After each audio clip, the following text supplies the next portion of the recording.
อรุณสวัสดิ์ยามเช้าณพุทธสถานวัดโป่งชัยในเช้าวันใหม่12 พฤษภาคม 2569วันเช้าวันที่ฝนตกผ่านลงไป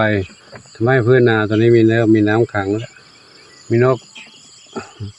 มองหากินตามธรรมชาติอากาศเย็นสบายดีเข้ามาในวัดแล้วน้องแมวน้องไก่รอหลวงปู่อยู่ไหมน้องไก่ออกหากินตามธรรมชาติแล้วมีอาหารจากธรรมชาติหลังฝนตกมากมายน้องไก่เอาหากินกันแล้ว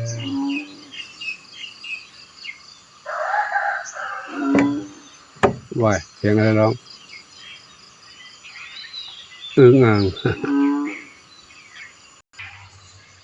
หลวงปู่กลับเข้ามาแล้วน้องแมวอยู่ไหนกันหลับพักผ่อนกันใช่ไหมอ้าววิ่งมาแล้วใครเอ่ยสีอะไรลูกสีลูกสี่นี่ใครเอ่ย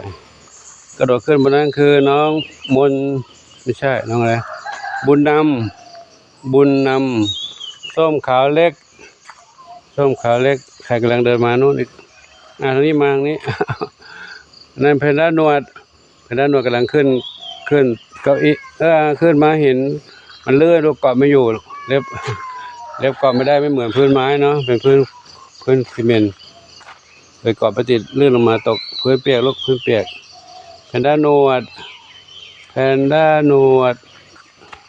บุญนำแพนด้าเทาขาวใหญ่มีใครอีกเลยรายงานตัวตอนเช้าบางเหมียวก็หลับอยู่ใช่ไหมลูกบางเหมียวก็หลับอยู่ไม่ยอมลุกมาวิ่งมากันแล้ววิ่งมาแล้วคู่สีมาด้วยกันนวรัตน์จินตลาจามจุลีสีทองนั่งอยู่ใต้เก้าอี้นี้สีทองแม่สีทองนั่นคือใครนั่นคือชอบปากกาสีสุดาอยู่นี่ใครอยู่บนศาลาแพนด้าเทาขาวไม่ใช่อะไรหนุ่มหล่อดำขาวอยู่บนศาลากวาดศาลาให้หน่อยลูกใบไม้ปลิวร่วงมาเต็มเลยใบไม้ปลิวใส่ใบไม้หล่นจากหลังคาใบไม้ตกใส่หลังคาลมพัดมาปลิวเข้ามานี้ด้วยซับสวีกำลังมาลูกเมื่อกี้ไม่เห็นซับสวีกำลังลงมาเหรอใครอยู่บนหลังคานั้นบนหลังคาใครเอ่ยสีแว่นดำอยู่ดำแอบอยู่ตรงนั้นน้องบนหลังคาลูกนู่นเห็นหัวแวบมาแล้วบุญทรงอยู่นี่มาส่งมาแล้วใครอีกเร็วเดี๋ยวปุ้ยไปดูน้องเมียเพื่อนในบ้านใหญ่กันเนาะนี่ตอนนี้อยู่กุฏิตรงนี้อยู่บ้านหลังเดิมตรงนี้บ้านหลังเดิมอยู่อิสระเดินเข้าเดินออกได้ลูกเมียที่นี่เมียชุดนี้จะไม่หนีไปไหนละจะอยู่ยืนอยู่กับหลวงปู่ที่นี่ตลอดไปน้องเมียบอกใช่ไหมครับบุญนำใช่ไหมจะอยู่ด้วยกันจุดนี้ตลอดไปเนาะไม่เอาไปไหนแล้ว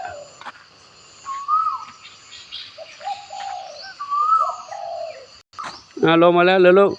นี่สีแว่นดำสีแว่นดำอยู่นี่สีแว่นดำเร็วมากันหมดละมาแล้วโชคทวีทรัพย์อยู่นี่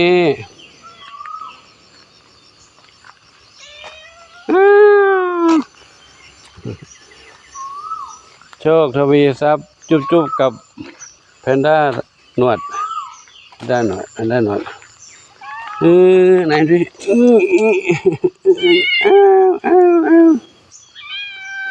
อยู่ครบแล้วลูกนะนับก่อน1 2 3 4 5 6 7แล้วเร็วไป 8 9 41 12 13 14บนหลังคาอยู่กันครบดีนะลูกนะสบายดีลูกเลยปู่ไปดูน้องเหมียวน้องกระต่ายน้องหมาน้อยในบ้านใหญ่กันนะลูกนะเข้ามาในบ้านใหญ่แล้วมาในบ้านใหญ่มีเมียแล้วก็เมียก็มาน้อยโอ้ยเล่นกันรอกันเล่นกันรอหลวงปู่แมลงมังเม่าเยอะแยะเลยอยู่ข้างนอกนี่ไก่อิ่มนะนี่อยู่ข้างในไก่เข้ามาไม่ได้เนาะยุงเม่าเต็มเลยมาเป็นยิบยุงเม่าเยอะแยะเลยเนาะแมลงแมงเม่าก็ไก่ไม่ได้เอามาเข้ามาข้างในเข้ามาไม่ได้เนาะอยู่คนละฝั่งแดนมาเยอะเลยทักทายข้างในก่อนแล้วข้างในก่อนเดี๋ยวข้างบนหลังคาก่อนเริ่มจากข้างบนนี่ก่อนข้างบนหลังคาบนหลังตู้เดี๋ยวเราจะเข้ามาได้เหรอเราจะเช็คแล้วลูกนี่น้องอะไรนะเจดีน้องอะไรลูกน้องโชคอนันต์ชวนฝันเล็ก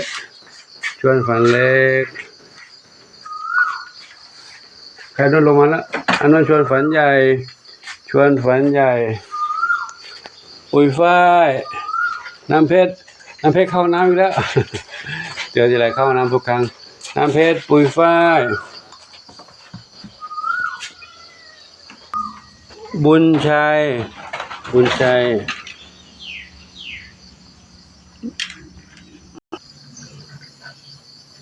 เฮงอยู่นี่ครบยังไม่ครบเลยน้องเทาส้มอะไรนะขาวเทากับอะไรขวัญจิตใครกินอาหารอยู่นี่เพชรดำน้อยนะเดี๋ยวดูท่านี้ก่อนตามมาเร็วส้มขาวใหญ่ทองอ่อนเอาน้ำแมลงแมงเม่าลงในน้ำเต็มเลยวันนี้อาจจะเลอะเทอะไปหน่อยเนาะแมลงปีกแมลงเต็มนี่ปีกแมลงมาน้อย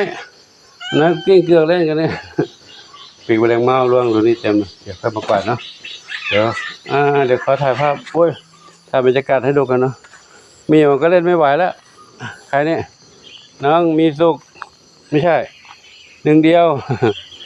ก็เล่นกันแมลงไม่ไหวแมงเยอะน้องมนชัยกระโดดเล่นแมงเม่าเหรอกระโดดตบแมงเม่าตุ๊บตับ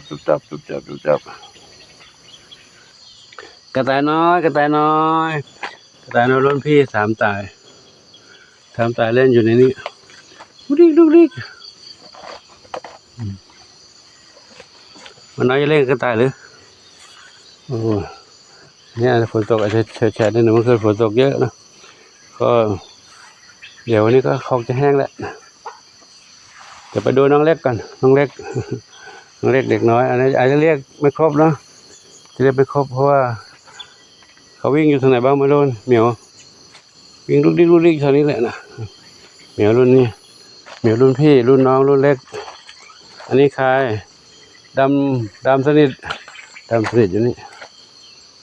มาทางนี้กระต่ายน้อยรุ่นเล็กตัวนี้อีก3 ตายอยู่ตรงนั้นกินผักต้องมีผักให้กินแล้วมาทางนี้ก็มีน้องเหมียวนอนอยู่นี่ก็มีปูหาไม่เจอนอนอยู่บนนี้ก็มีลงมาแล้วยังนอนอยู่นี่อีก3 เหมียวนอนอยู่นั้นใครนั่นน่ะเท้าเล็กไม่ใช่อันนั้นใครบุญสมกับอันนี้ใครน้องหนึ่งอนงอยู่นี่เดี๋ยวไปดูทางนี้อีกดูทางนี้อีกนี่น้องอะไร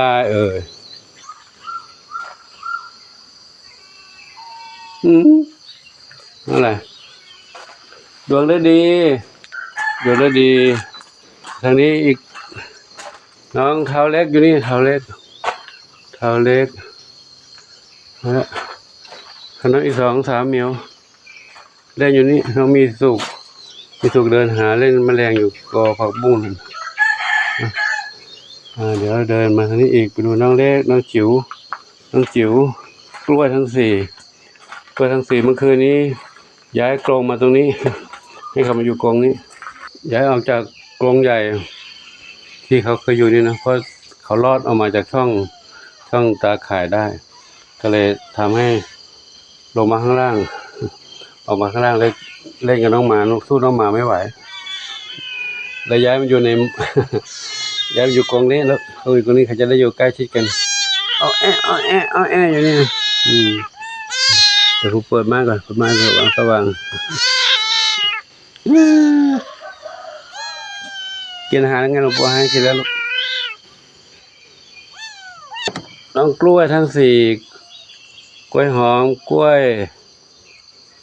ไข่กล้วยแขกกล้วยปิ้งนี่เลยดิกล้วยปิ้งกินนมเหรอกินแล้วยัง กินแล้วเรายังวิ่งเล่นกันกระโดดเดี๋ยวปุ๊บไปไว้ก่อนลูกถ้าเราออกมาแล้วเล่นกับหมาเดี๋ยวหมาเล่นแรงหนูสู้หมาไม่ไหวหนูตัวเล็กอยู่เนาะอยู่ในนั้นก่อนเนาะปู่เปิดบ้านดูดิกินน้ำอยู่นั่นนะจุ๊บกระบะทรายเข้าห้องน้ำดีแล้วปิดไว้ก่อนลูกเดี๋ยวมันนี่